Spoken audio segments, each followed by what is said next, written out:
Welcome to the show, everybody. My name is Mark Farzetta. This is the Farzy Show, presented by MyBookie, mybookie.ag. And it's wonderful, as per usual, to have you along for the ride.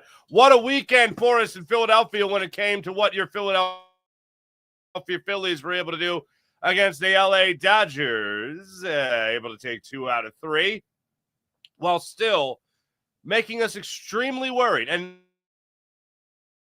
look, 11 walks yesterday.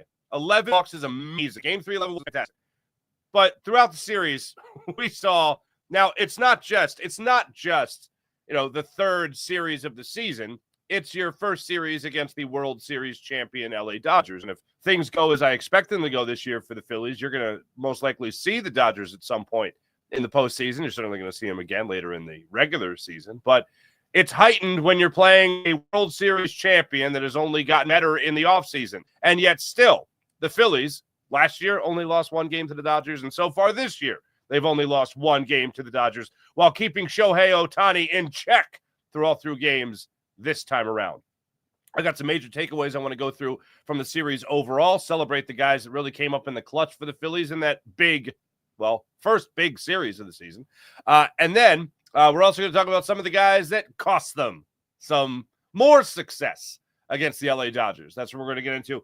The NFL owners' meetings, of course, wrapped up last week. There's going to be a lot of talk, as you would assume, about the tush-push going into the next set of meetings, which is set for next month. There were some other takeaways I had from that. Some of them had to do with not just the league and the tush-push, but it also had to do with what Howie Roseman told us, had to do with what Nick Sirianni told us, and had to do with what Jeffrey Lurie told us as well, about the future of the Philadelphia Eagles and the direction they plan on heading and how they are able to hit this reset button in this offseason after a Super Bowl championship and how they're going to reorganize things on defense. Also, Vic Fangio got honored in his hometown, and also Vic Fangio took in a Phil's game. I believe it was the Saturday game. I wish he didn't. I think the Eagles' Super Bowl champion defensive coordinator and former Philadelphia Stars coach, as well as Philadelphia Phillies fan in general, Vic Fangio, deserved better than what the Phillies gave him on Saturday. Also, oh my goodness gracious, who knew? Shams Charania putting it out there that there's some animosity in the 76ers organization. Now, in case you checked out on the Sixers long ago, just know that the Sixers have 4 games left, including tonight's 7:30 tip-off against the Miami Heat. Yes, I'll have your coverage for that on Locked On 76ers postcast on the Locked On Sports Philadelphia YouTube channel. Plug. I didn't do the math totally yet. I think this is my last postcast tonight for the Sixers, because I think every other game there's a conflict with the Phillies. So I think I'm going to be done after tonight. There might be one more, but I'll double-check that on tonight's postcast. I know you're waiting with bated breath for that. So let's get into the Phillies. There's one thing I really got to get off my chest here. And look, I'm thrilled. I really am that the Phillies were able to take 2 or 3 from the Dodgers, because the other side of it, they win game 1 and then, in dramatic fashion, they win game 1. And then if they would go on to lose the next 2 games, if in game 3, like yesterday, Teoscar Hernandez 5 RBI day is just going to rule the day for the Phillies. Well, then we're all feeling pretty terrible about this team. Oh, yeah, they could beat the Nationals. They could beat the Rockies, but you can't beat the Dodgers. And it's all because of the approach. Well, here's what really bothered me. And it was confirmed on Sunday. What happened Saturday is just dumb baseball. And I mean that twofold. Now, the Phillies walked 11 times yesterday. Only the Phillies have the 3rd highest walk total in Major League Baseball right now. 3rd highest walk total with 43. So let me just get that out there. Now, that includes the 11 walks they had yesterday. I don't know where they were before that, but 11, I think, would move you up the ranks a little bit. But Saturday's game was so infuriating, not just for the obvious Bryson Stott moment that we'll get to, but Saturday was so infuriating because the approach at the plate continues to be mind-numbing at times for the Phillies.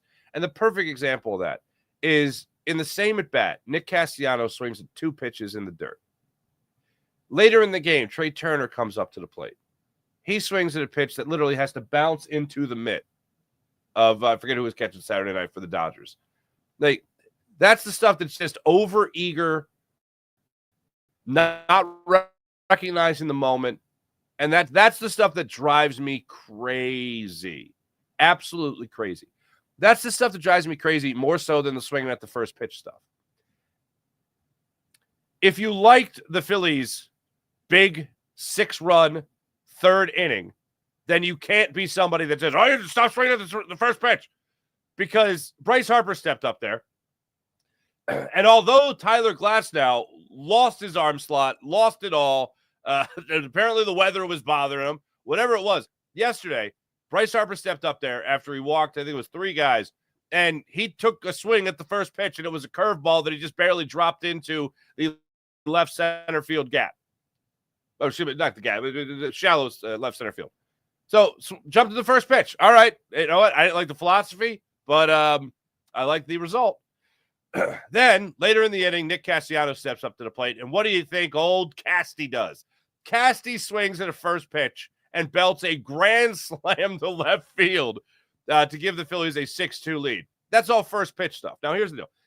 You could have a good approach at the plate if you guess right and you execute. It's happened multiple times so far this season with Alec Boehm, where he has gone up there and he has guessed a first pitch fastball, first pitch slider, first pitch curve, whatever, and he's driven it, and it's been right at the center fielder or right at the left fielder or on the screws, a line out to second base. Like their first loss of the season, that's the way it was.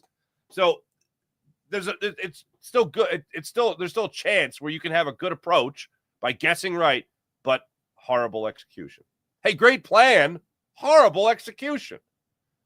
And the Phillies have certainly done that time and time again. And that ultimately is what concerns a lot of Phillies fans. And the instance I always go back to, and I know a lot of people have heard me say this a million times already, but what is so haunting about this team, about this core group of players, is that you saw this team hit, 5 home runs in a World Series? And then get no hit the next day. Yeah, that's going to haunt my dreams for the rest of my life. Well, at least for the rest of this Phillies core's life, as long as they're together. So that's what haunts, I think, a lot of Phillies fans. I think that's what is in the back of our minds, the fact that we can see these guys be hot as anything and then ice cold as anything. 3 runs on Friday, not great. The star of the show Friday was JT Realmuto and his cannon of an arm.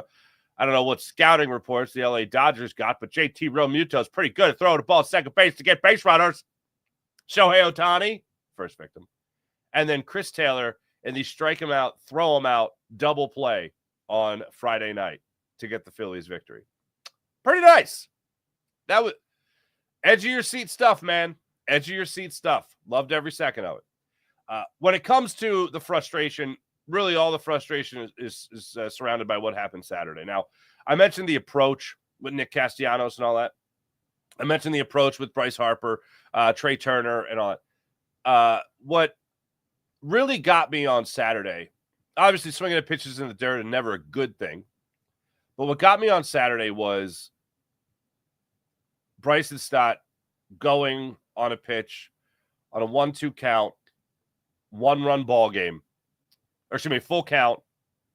Kyle Schwarber at the plate, runners at first and third. If you open up the grand book of baseball, it's going to tell you to send Bryson Stott. It's going to tell you to say, oh, this is a situation, first and third. You want to avoid grounding into a double play here, so you send Bryson Stott. Hopefully he can beat that throw to second base and he can't turn two. That's in the great book of baseball. How you manage, how you do it, that's what you do. However, I oftentimes like to throw that big book of baseball away because just like life, everything's a case-by-case basis. And in this particular case, you had a 1-run ball game, you had one out, and you have a player at the plate with a runner on third.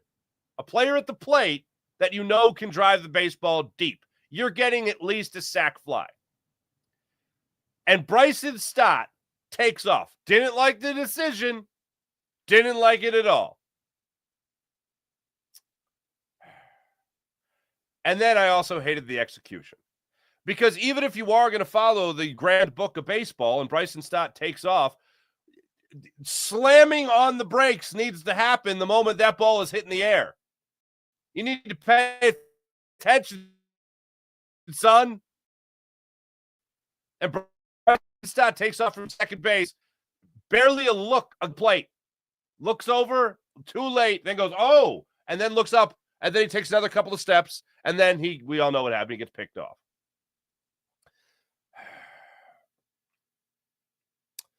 Next, Kyle Schwarber comes up to the plate, and the bases are empty, and he hits a home run. Or excuse me, that was Saturday. Sorry, or Friday. But next, the Phillies can't get any other runs the rest of the game. They're just shot. Absolutely 100% shot in that game. And that was an absolute killer of a play. So here's what was really interesting to me. After the game, Rob Thompson, when he was asked about Stott's decision, I think Stott said he was stealing. I don't know if Topper was trying to cover for him, but he's like, when he was asked the question about why Stott went, he goes, oh, well, it's first and third with one out. You try to avoid grounding into the double play, and you end up, of course, still forcing a double play or making a double, giving a double play, another opportunity for a double play. My other problem with it is, so he says, yeah, that's just what you do. He's real matter of fact about it. Oh, that's just what you do. Yesterday, in their win over the Dodgers, Game 3, they had the exact same situation, except different pieces. This time they had Edmundo Sosa at the plate, and they didn't send the runner on first. First and third, one out. Edmundo Sosa was at the plate, 2-strike count. They didn't send anybody. Everybody stayed put. Interesting. I thought that's just what you do. So matter of fact. Now, the other thing that was just wild was after the game, when Rob Thompson said all that, I was like, you know what? I'm curious about this. After Saturday's game, I don't really remember Kyle Schwarber. Like, there's no double play that sticks out of my mind that Kyle Schwarber grounded into that really cost the Phillies. So I'm like, how many double plays has he grounded into? Because, again, he's looking to drive the ball. So the odds of him getting a line drive out there or him flying out to the outfield, I think, are a little bit better in that situation. So I went back and looked at it, and Kyle Schwarber, it was something like 680 plate appearances last year that Kyle Schwarber had, more than anybody else, any everyday player on the Phillies. You know how many double plays Kyle Schwarber grounded into last year? 6. The fewest on the team. Again, a first and third with one out. I ain't sending the runner at first. The other thing is that Bryson Stott runs well. It's not like he needs that much of a head start. Maybe if it was Nick Castellanos or somebody or Alec Bohm, maybe I'm getting them going a little bit. But and then they chose the opposite the very next day. Very interesting. Very interesting. As far as the major takeaways from the series in general, one, we already knew JT Realmuto was the man. 2, people are really eager to jump on Aaron Nola. I feel like Aaron Nola's been around so long that people have been having this argument forever. I feel like, in a very lesser sense, I feel it's very similar to the Jalen Hurts argument. Like, people are there's still going to be detractors about Jalen Hurts. Now, again, in a much lesser sense, all right? I'm not putting Aaron Nola on the same stage as Jalen Hurts. But it just seems like Aaron Nola, people told you he's a 4th starter, he's a 5th starter, blah, blah, blah. I think Aaron Nola on this rotation is in his best possible spot. I think a number 3 starter is the perfect spot for him because he's just too inconsistent. And I am not killing him, nor did I kill him after his 6-inning, 3-run performance against the Dodgers in Game 2. Aaron Nola wasn't the problem. The offense was the problem. Aaron Nola is going to make mistakes. Aaron Nola is going to give up home runs. But if a pitcher gives up 3 runs in 6 innings, they literally call it a quality start. Hey, you have a chance to win that ball game. He is so far under my radar for that one. It's ridiculous. What is more on my radar is that, and somebody explained this to me on my postcast show, the Phillies are now 7 and Nola. they are 7 and Nola. They're not 7 and 2. They're 7 and Nola. So that ain't good. Even if you're supposed to be an ace, 1A, right? That's what we always say.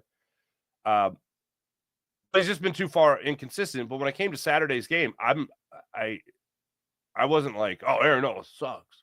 So every pitcher's got to go 7 scoreless. I'd love for that to happen, but that ain't happening.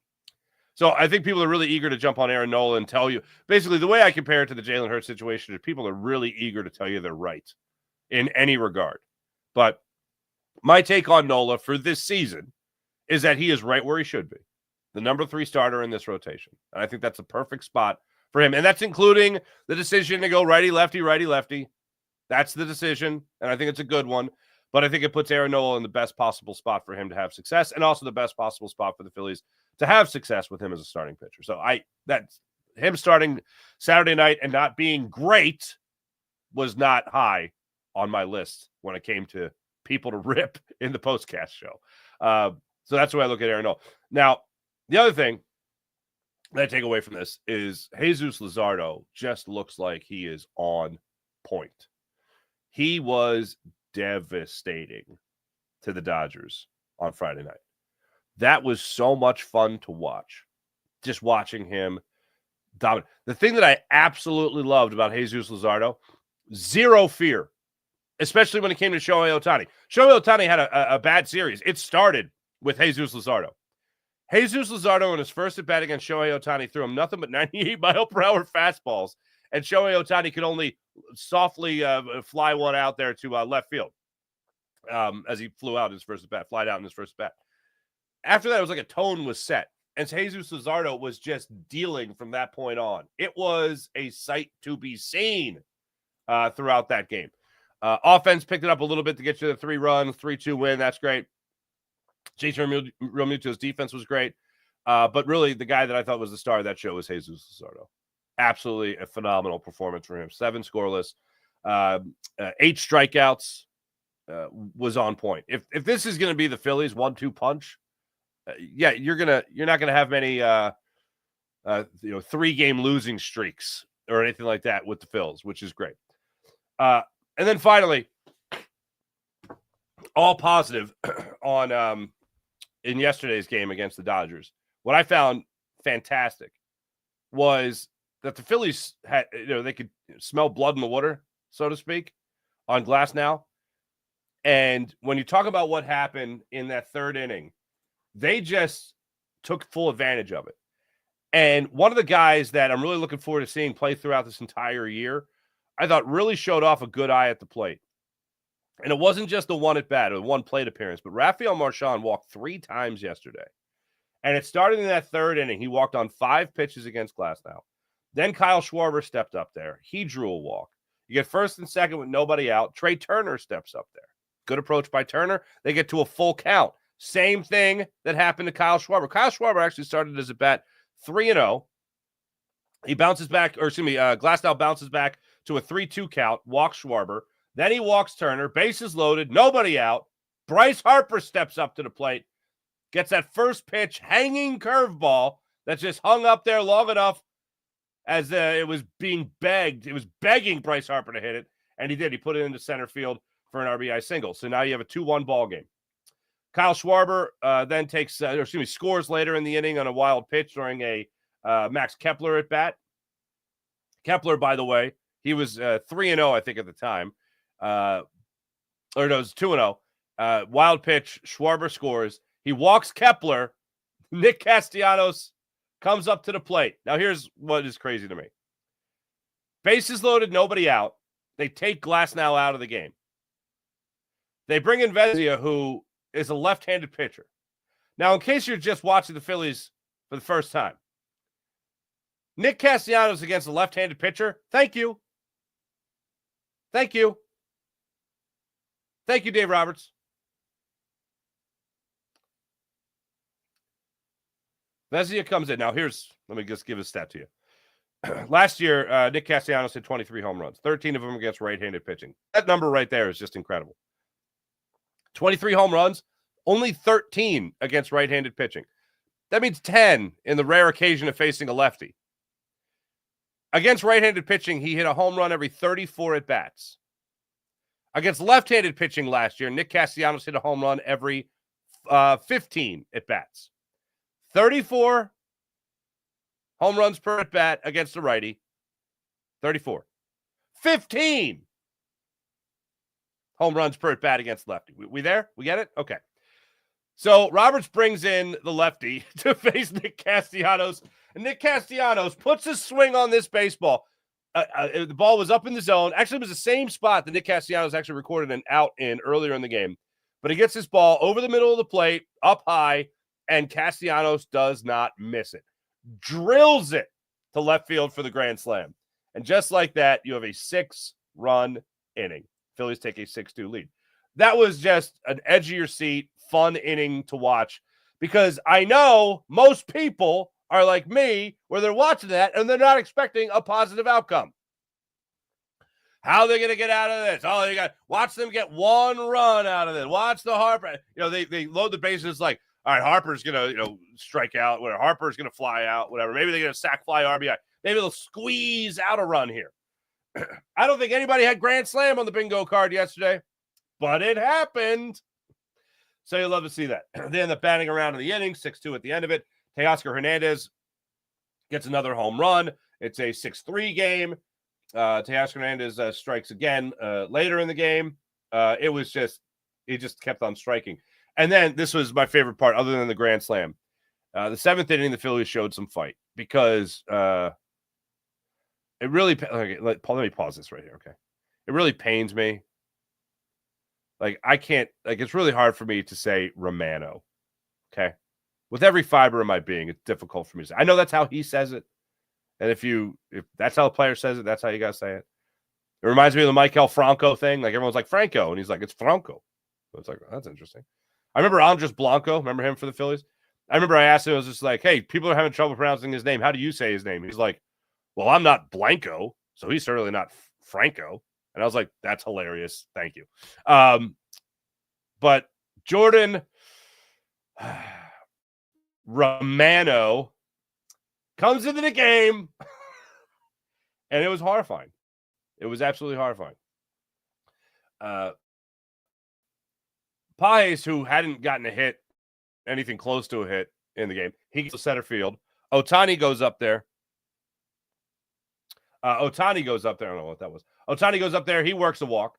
First and second, nobody out. Betts goes up there. He gets the single. RBI single. Now it's 6-5. Romano goes out. Orion Kerkering comes in. He inherits a second and third no-out situation. Edman gets a fly to center field. That's where Brandon Marsh came in and made a fantastic sliding grab. I think it was Ohtani that he held at third base. So that was a great play by Brandon Marsh. Then Teoscar Hernandez came up. He hit the sac fly. That got another run home. Betts moves to third. Smith comes up, doubles off the top of the wall in right field. Next thing you know, the Dodgers are up 7-6. So do the Phillies have any more magic in them? Because so far, all they had was the third inning. Their 6-run third inning. That's it. Nothing other than that. Bryce Harper leads it off with a double to center field. In the bottom of the 7th, Kepler works the walk. Castellanos flies out to right. Bryson Stott. You could talk about bad base running. This was, going back and watching the replay gave me agita. Because Bryson Stott just barely puts it out of the reach of second base yesterday against the Dodgers. And Bryce Harper wasn't even looking. Bryce Harper was just going. He's easily doubled off in that situation. Instead of waiting, instead of hesitating, which he should have done, again, I don't like the philosophy, but I love the result. Bryce Harper just books it home and scores on that to tie the game at 7. After that, Edmundo Sosa, baby. Edmundo Sosa gets dusted, gets brushed back, hits the dirt, gets up, and immediately digs in. It was a 2-2 count. He gets the high and tight pitch. He bounces right up, digs right back into the batter's box, one of the hottest hitters in baseball, Edmundo Sosa. In this situation, you got Bryson Stott on first base. You got Max Kepler on second. On third. Sosa goes up there and grounds into a 5-4 fielder's choice. Could have very well been a 5-4-3 inning-ending, threat-ending double play. Instead, And Mundo Sosa busts it down to first baseline, beats the throw, and the run scores, and the Phillies take an 8-7 lead. Now, that's the situation I was talking about earlier, where you have first and third with one out. They do not send Bryson Stott from first base. I would assume. I didn't hear. I watched the post-game press conference. I didn't hear Rob Thompson asked about it. But you have first and third with one out with Edmundo Sosa at the plate. You didn't send Stott from first this time like you did the previous day. Or Stott didn't go this time. I don't know if it was just, we weren't going to do that twice in a row and tempt fate. But bottom line is, it's a situation where normally you send them. Maybe they finally took into consideration who was at the plate. And maybe they took into consideration that you have another hot hitter, a guy that has been scorching the ball. Maybe don't have anyone get picked off first base again or doubled off first base again. So I like the way they played it, especially because you had a hot hitter at the plate. 8-7 Phillies after that inning. And then after what was a labor-filled save for Jose Alvarado a couple of days ago, he gets through the ninth inning, no problem, 10 pitches done. And Matt Strahm pitched the eighth. He was great. All in all, I feel pretty damn good about this Phillies team going into Atlanta to face a current 1-8 Atlanta Braves team. The Braves are still the Braves. Still got to go down there. Still got to beat them. Phillies got a 7:15 start time all 3 nights in Atlanta. Look forward to that series starting tomorrow night. NFL owners meetings.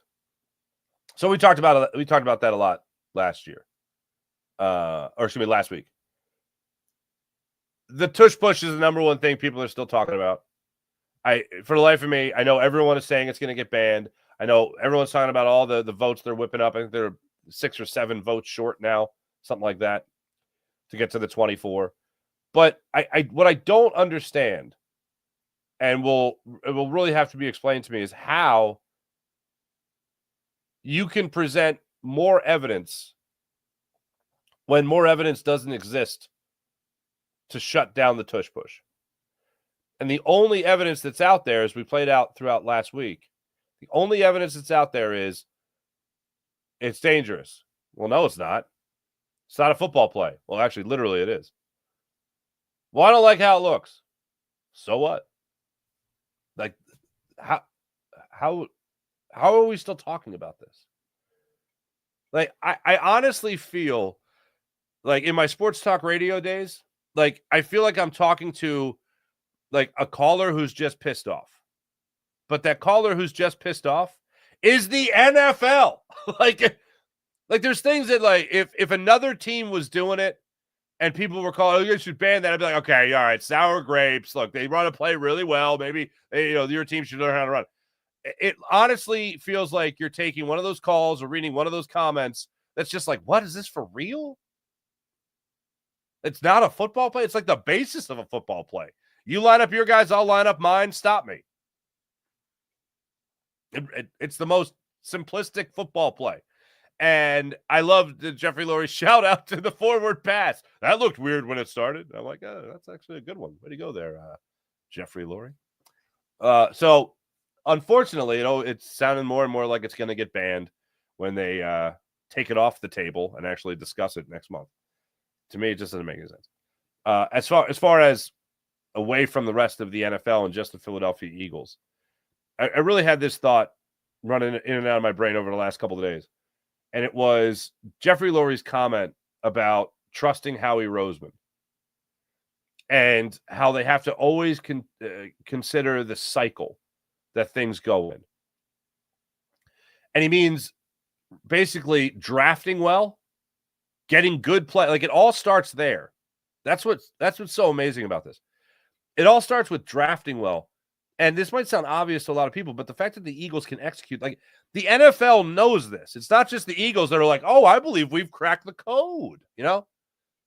Everyone knows it starts with the draft because you got to get your young players playing at an extremely high level for not a lot of money. When they stopped guaranteeing all these huge deals to quarterbacks, Sam Bradford, that changed the dynamic of everything. So if you can get a young quarterback, especially not have to pay him until later, and he plays at an extremely high level, well, you're making out pretty well. If you get 2 young corners in one draft, you're going to make out pretty well. The fact that Jeffrey Lurie just laid out how the Eagles plan to do things and their overall philosophy shows you that, A, he's not afraid to say that. And the reason he's not afraid to say that is because the rest of the NFL is thinking the same thing. They just can't do it. At least not as well as the Eagles have.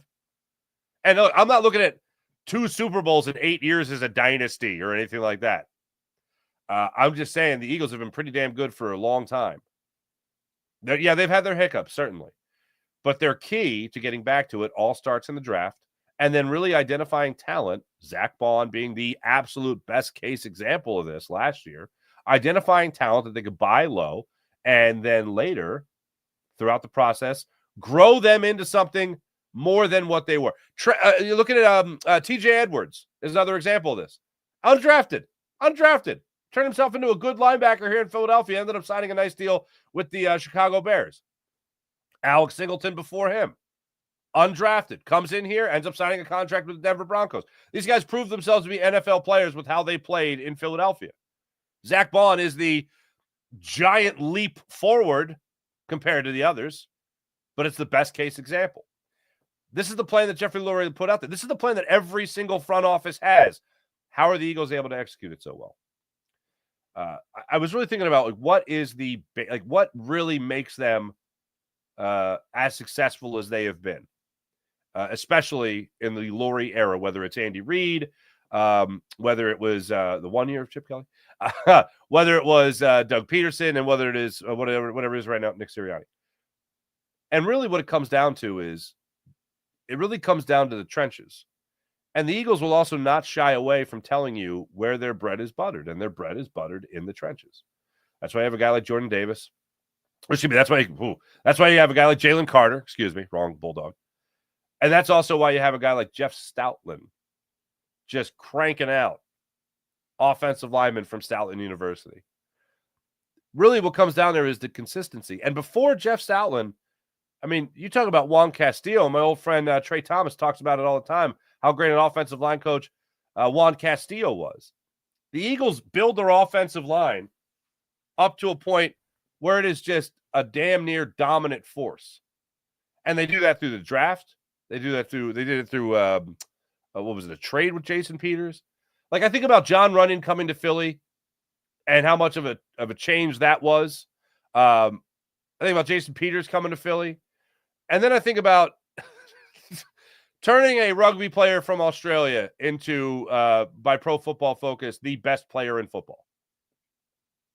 Like, that's insane. So when Jeffrey Lurie at the owners' meetings was laying out their philosophy, I was like, this isn't breaking news. This is what every team tries to do. Why are the Eagles able to do it? Well, it's because they draft well. They also scout talent very well and then groom that talent.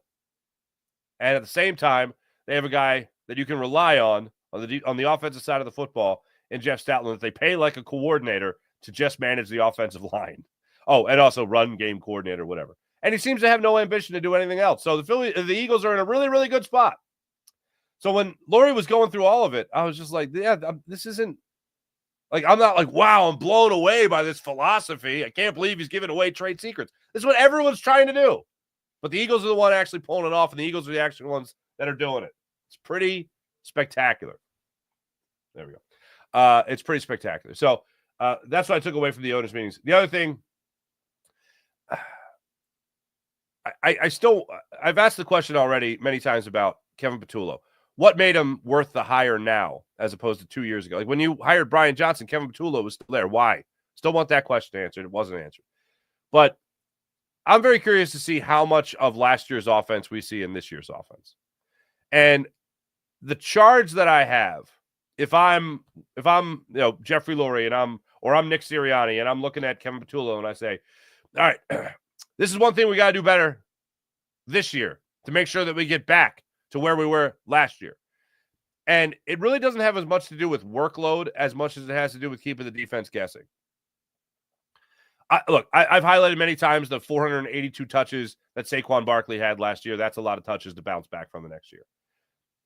But it's not even about that. It's more so about the fact that the Eagles cannot have the least used passing attack in the NFL. The number that I'd love to see the Phillies or the Eagles be at is the middle of the pack. That's it. I just want them to be the middle of the pack team. Be 15th. Don't be 32nd. Be 18th. Whatever. Don't be 32nd. Be right there in the middle when it comes to the passing game. Look, they're still going to have the most dominant force in the NFL, which is Saquon Barkley behind this offensive line. But I'd love to see Jalen Hurts be more of a reason why Saquon Barkley is getting a rest in the fourth quarter as opposed to Saquon Barkley being the reason that Saquon Barkley is getting a rest in the fourth quarter. Just talking about a balanced attack. Now, I joked about this, but it was, it's a real thing. It was just funny to say it. And it comes down to, give me one second.